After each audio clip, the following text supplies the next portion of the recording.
창세기 9장. 하나님께서 노아와 그의 아들들에게 복을 주시며 말씀하셨습니다. 자녀를 많이 낳고 번성해 땅에 가득하라. 땅의 모든 짐승들과 공중의 모든 새들과 땅에 기는 모든 것들과 바다의 모든 물고기들이 너희를 두려워하고 무서워할 것이다. 이것들을 너희 손에 준다. 살아있어 움직이는 모든 것들이 너희의 양식이 될 것이다. 푸른 채소와 같이 이 모든 것을 너희에게 주었다. 그러나 고기를 피가 있는 채로 먹어서는 안 된다. 피에는 생명이 있다.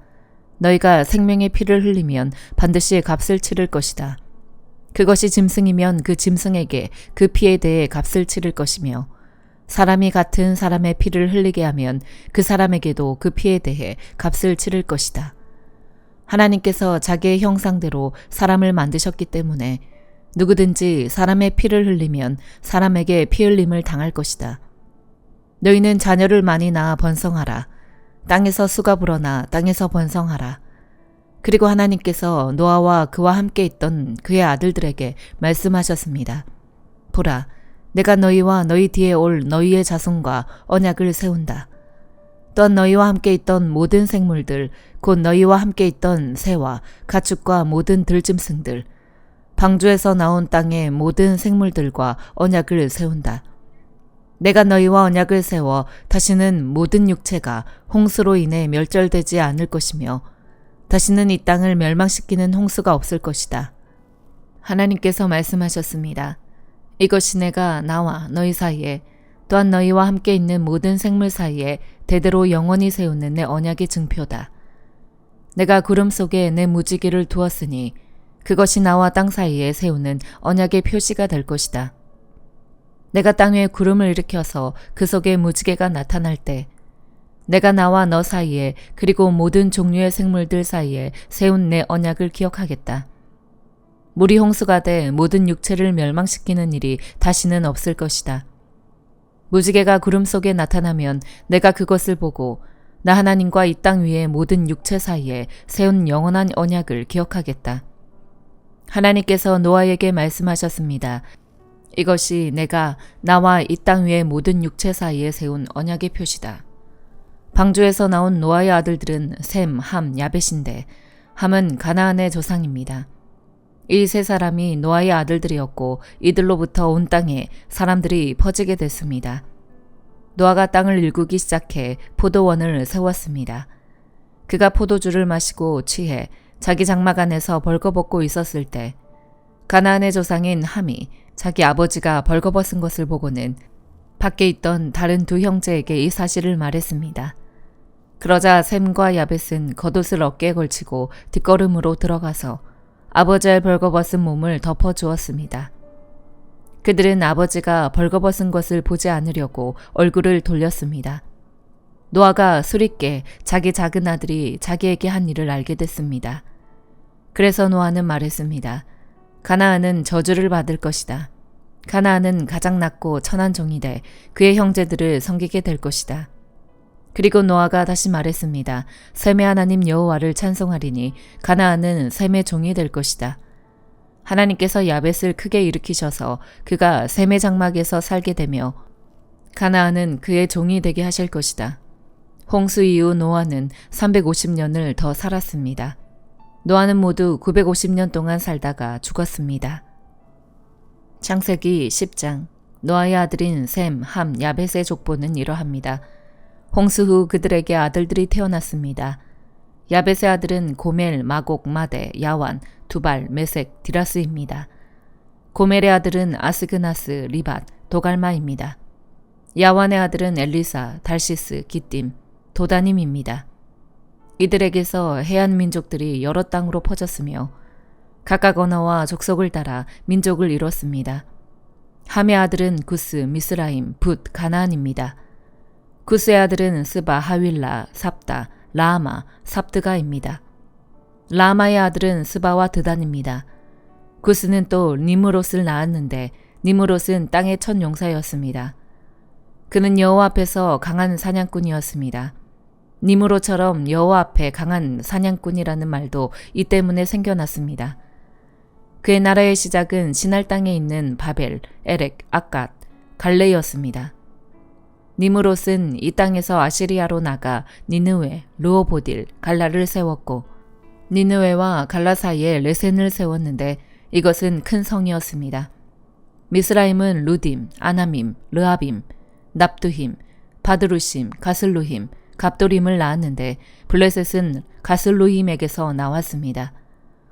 가나안은 맏아들 시돈과 헷을 낳고 여부스 족속, 아모리 족속, 기르가스 족속, 히위 족속, 알가 족속, 신 족속, 아르와 족속, 스말 족속, 하맛 족속을 낳았습니다.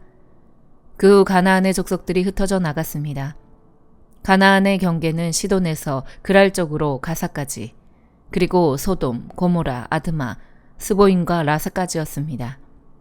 이들은 함의 자손들로 종족과 언어에 따라 영토와 민족별로 갈라져 나갔습니다. 셈에게서도 자손이 태어났습니다. 그는 에벨 자손의 조상이었으며 야벳의 형이었습니다. 셈의 아들들은 엘람, 아수르, 아르박삿, 룻, 아람입니다. 아람의 아들들은 우스, 훌, 게델, 마스입니다. 아르박삿은 셀라를 낳았고 셀라는 에벨을 낳았습니다. 에벨에게서 두 아들이 태어났는데 하나의 이름은 벨렉이라고 했습니다. 그의 시대에 땅이 나뉘었기 때문입니다. 그의 동생 이름은 욕단이었습니다. 욕단은 알모닷, 셀렙, 하살마웻, 예라, 하도람, 우살, 디글라, 오발, 아비마엘, 스바, 오빌, 하윌라, 요밥을 낳았습니다. 이들은 모두 욕단의 아들들입니다. 그들이 살던 지역은 메사에서부터 스바를 가로지르는 동쪽 산간지대까지였습니다. 이들이 종족과 언어와 영토와 나라에 따라 나뉜 셈의 자손들입니다. 이들은 족보와 민족에 따른 노아 자손의 족속들입니다. 이들로부터 홍수 이후에 민족들이 땅 위에 퍼져나갔습니다.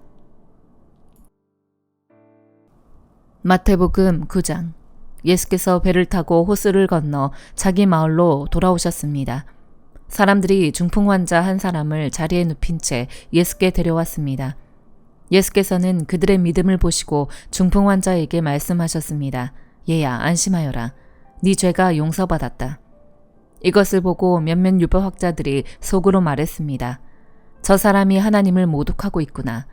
예수께서 그 생각을 알고 말씀하셨습니다. 왜 그런 악한 생각을 품고 있느냐? 네 죄가 용서받았다 하는 말과 일어나 걸어가라 하는 말 중에 어느 말이 더 쉽겠느냐? 그러나 인자가 땅에서 죄를 용서하는 권세를 가지고 있음을 너희에게 알려주겠다. 그리고 예수께서 중풍 환자에게 말씀하셨습니다. 일어나 네 자리를 들고 집으로 가거라.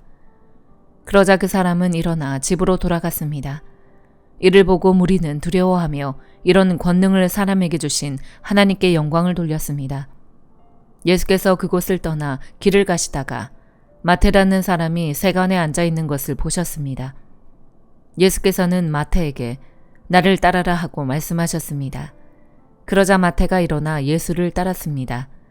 예수께서 집에서 저녁을 잡수실 때에 많은 세리들과 죄인들도 와서 예수와 그 제자들과 함께 음식을 먹었습니다. 이것을 본 바리새파 사람들이 예수의 제자들에게 물었습니다. 어째서 너희 선생님은 세리들과 죄인들과 함께 어울려 먹느냐? 이 말을 듣고 예수께서 말씀하셨습니다. 건강한 사람에게는 의사가 필요하지 않으나 병든 사람에게는 의사가 필요하다. 너희는 가서 내가 원하는 것은 제사가 아니라 자비다 하신 말씀이 무슨 뜻인지 배워라. 나는 의인을 부르러 온 것이 아니라 죄인을 부르러 왔다. 그때 요한의 제자들이 예수께 와서 물었습니다. 우리와 바리새파 사람들은 금식을 하는데 왜 당신의 제자들은 금식하지 않습니까? 예수께서 대답하셨습니다. 신랑이 함께 있는데 어떻게 결혼잔치에 초대받은 사람들이 슬퍼할 수 있겠느냐. 그러나 신랑을 빼앗길 날이 올 것이다. 그때에는 그들도 금식할 것이다. 낡은 옷에 새로운 천 조각을 대고 깁는 사람은 없다. 그렇게 하면 새로운 천 조각이 낡은 옷을 잡아당겨 더 찢어지게 된다. 새 포도주를 낡은 가죽 부대에 담는 사람도 없다. 그렇게 하면 부대가 터져 포도주가 쏟아지고 부대도 못 쓰게 된다. 그러니 새 포도주는 새 부대에 담아야 둘 다 보존된다. 예수께서 이 말씀을 하고 계실 때에 갑자기 회당장 한 사람이 와서 예수 앞에 무릎을 꿇고 말했습니다. 제 딸이 방금 죽었습니다. 그러나 오셔서 아이에게 손을 얹어주시면 다시 살아날 것입니다. 예수께서 일어나 그와 함께 가셨습니다. 제자들도 뒤따랐습니다. 바로 그때 12년 동안 혈루병을 앓고 있던 한 여인이 예수 뒤로 다가와 예수의 옷자락을 만졌습니다. 여인은 예수의 옷자락만 만져도 내가 나을 것이다라고 생각한 것입니다. 예수께서 돌아서서 그 여인을 보시며 말씀하셨습니다. 딸아, 안심하여라. 너의 믿음이 너를 구원했다. 그 순간 여인은 병이 나았습니다. 예수께서 그 회당장의 집으로 들어가셨습니다. 그곳에서 피를 붓는 사람들과 곡하는 사람들을 보시고 예수께서 말씀하셨습니다. 물러가라. 이 소녀는 죽은 것이 아니라 자고 있는 것이다. 그러자 사람들이 비웃었습니다. 예수께서는 사람들을 집 밖으로 내보내시고 방으로 들어가 소녀의 손을 잡으셨습니다. 그러자 소녀가 일어났습니다. 그리고 이 소문은 그 지역 온 사방으로 널리 퍼졌습니다. 예수께서 그곳을 떠나 길을 가시는데 눈먼 두 사람이 예수를 따라오면서 소리 질렀습니다. 다윗의 자손이여 우리에게 자비를 베풀어 주소서. 예수께서 어떤 집으로 들어가시자 눈먼 사람들도 따라 들어갔습니다. 예수께서 그들에게 물으셨습니다. 내가 너희를 보게 할 수 있다고 믿느냐? 그들이 예수께 대답했습니다. 그렇습니다, 주님. 그러자 예수께서는 그들의 눈을 만지시며 말씀하셨습니다. 너희 믿음대로 되라. 그러자 그들의 눈이 열렸습니다. 예수께서는 엄히 당부하셨습니다. 이 일을 아무도 모르게 하라. 그러나 그들은 나가서 예수에 대한 소문을 그 지역 온 사방에 퍼뜨렸습니다. 그들이 떠나간 뒤 사람들이 귀신 들려 말 못하는 사람을 예수께 데려왔습니다. 그리고 예수께서 귀신을 쫓아내시자 말 못했던 사람이 말을 하게 됐습니다. 사람들은 놀라서 말했습니다. 이스라엘에서 이와 같은 일을 본 적이 없다. 그러나 바리새파 사람들은 그가 귀신의 왕을 통해 귀신을 쫓아낸다라고 말했습니다. 예수께서 모든 도시와 마을을 두루 다니시며 회당에서 가르치시고 하늘나라 복음을 전파하시며 모든 질병과 아픔을 고쳐주셨습니다. 예수께서 무리를 보시고 그들을 불쌍히 여기셨습니다. 그들이 목자 없는 양처럼 시달리고 방황하고 있었기 때문입니다. 그때 예수께서 제자들에게 말씀하셨습니다. 추수할 것은 많은데 일꾼이 적구나. 그러므로 추수할 주인에게 추수할 들판으로 일꾼을 보내달라고 요청하라. 에스라 9장. 이런 일을 마치고 나자 관리들이 내게 와서 말했습니다. 이스라엘의 백성들, 제사장과 레위 사람들이 이 땅 민족들과 스스로 구별하지 않고 그들의 가증스러운 관습들, 곧 가나안 사람들, 헷 사람들, 브리스 사람들, 여부스 사람들, 암몬 사람들, 모압 사람들, 이집트 사람들, 아모리 사람들의 관습들을 따르고 있습니다. 이스라엘 백성들은 이 땅 사람들의 딸을 데려와 아내와 며느리로 삼고 거룩한 씨를 이방 민족과 섞고 있습니다. 사실 지도자들과 관리들이 앞장서서 이런 죄악을 저지르고 있습니다.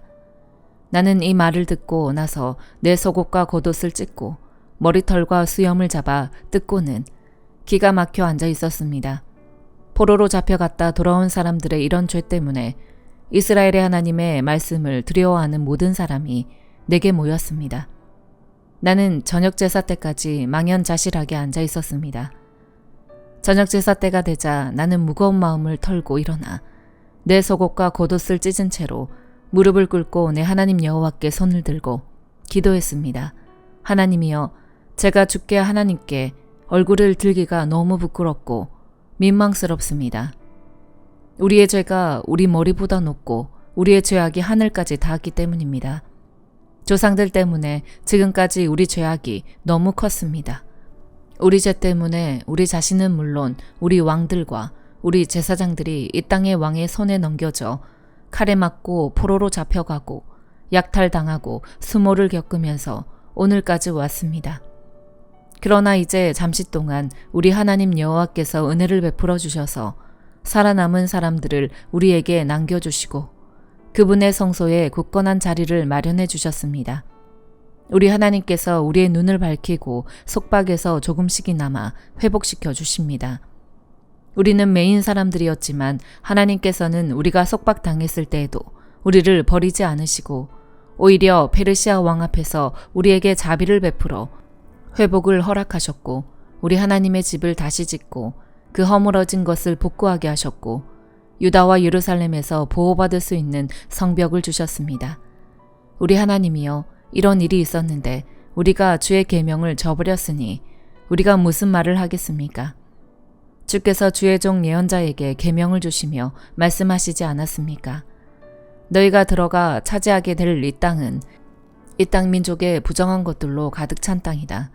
이 끝부터 저 끝까지 가증한 것으로 가득 차 있고 더러운 것이 들끓는 곳이니 너희 딸을 그들의 아들에게 시집 보내지 말고 그들의 딸을 너희 아들을 위해 데려오지 말고 어떤 경우에도 그들과 동맹을 맺지 말라.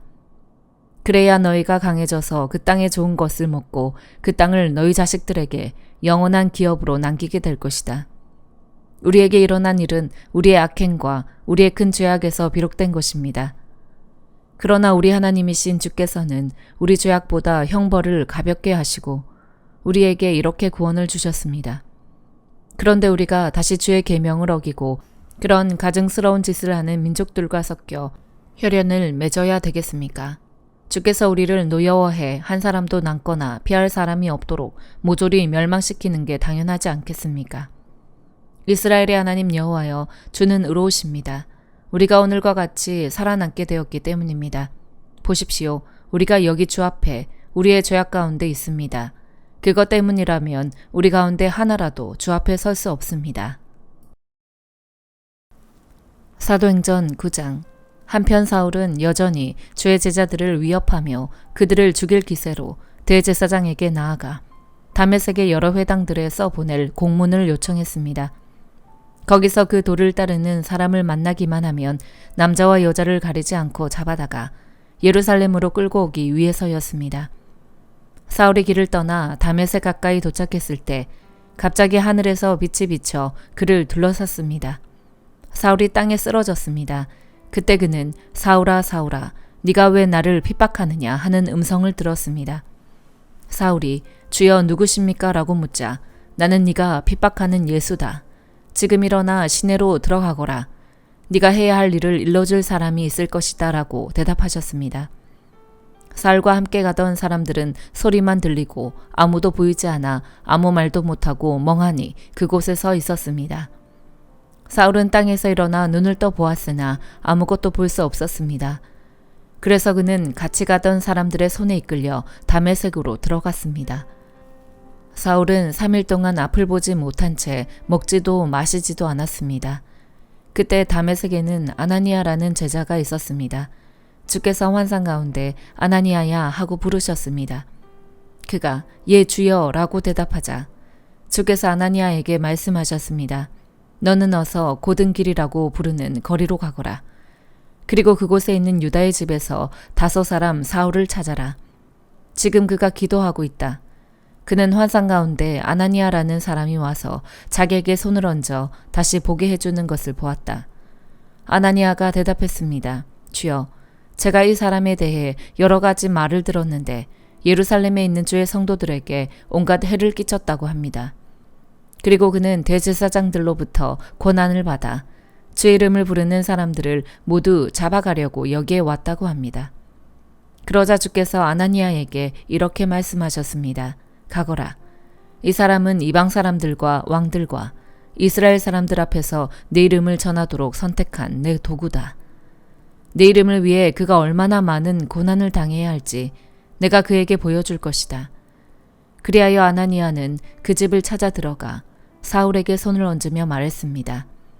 사울 형제여, 오는 길에 당신에게 나타나셨던 주 예수께서 나를 보내 당신이 다시 볼 수 있게 하시고 성령을 충만히 받도록 하셨습니다. 그러자 즉시 사울의 눈에서 비늘 같은 것이 떨어져 나가더니 그가 다시 볼 수 있게 됐습니다. 그리고 그는 일어나 세례를 받은 후 음식을 먹고 기운을 되찾았습니다. 그는 곧바로 여러 회당에서 예수가 하나님의 아들이심을 선포하기 시작했습니다. 그 말을 들은 사람들은 모두 놀라며 이렇게 말했습니다. 이 사람은 예루살렘에서 예수 이름을 부르는 사람들에게 해를 입히던 사람이 아닌가. 또 그가 여기 온 것도 그들을 잡아 대제사장들에게 끌고 가려던 것이 아닌가. 그러나 사울은 더욱더 힘을 얻어 예수가 그리스도이심을 증명해 다메섹에 사는 유대 사람들을 어리둥절하게 만들었습니다. 여러 날이 지난 후 유대 사람들은 사울을 죽이려는 음모를 꾸몄습니다. 그러나 사울이 그들의 계획을 알게 됐습니다. 그들은 사울을 죽이려고 밤낮으로 성문을 철저하게 지키고 서 있었지만 사울의 제자들이 밤에 사울을 광주리에 담아 성벽을 통해 성 밖으로 달아내렸습니다. 사울은 예루살렘으로 올라가서 제자들과 교제하려고 했으나 그들은 사울이 제자가 된 것을 믿지 않고 모두 그를 두려워했습니다. 그러나 바나바는 사울을 데리고 사도들에게 가서 사울이 길에서 어떻게 주를 보았으며 주께서 그에게 말씀하신 것과 다메섹에서 그가 예수의 이름을 담대하게 전한 것을 그들에게 이야기해 주었습니다. 이렇게 해서 사울은 제자들과 함께 지내게 됐고 예루살렘을 자유롭게 다니면서 주의 이름을 담대하게 전했습니다. 사울은 그리스파 유대 사람들과 대화를 하고 논쟁도 벌였는데 그들은 사울을 죽이려고 음모를 꾸몄습니다.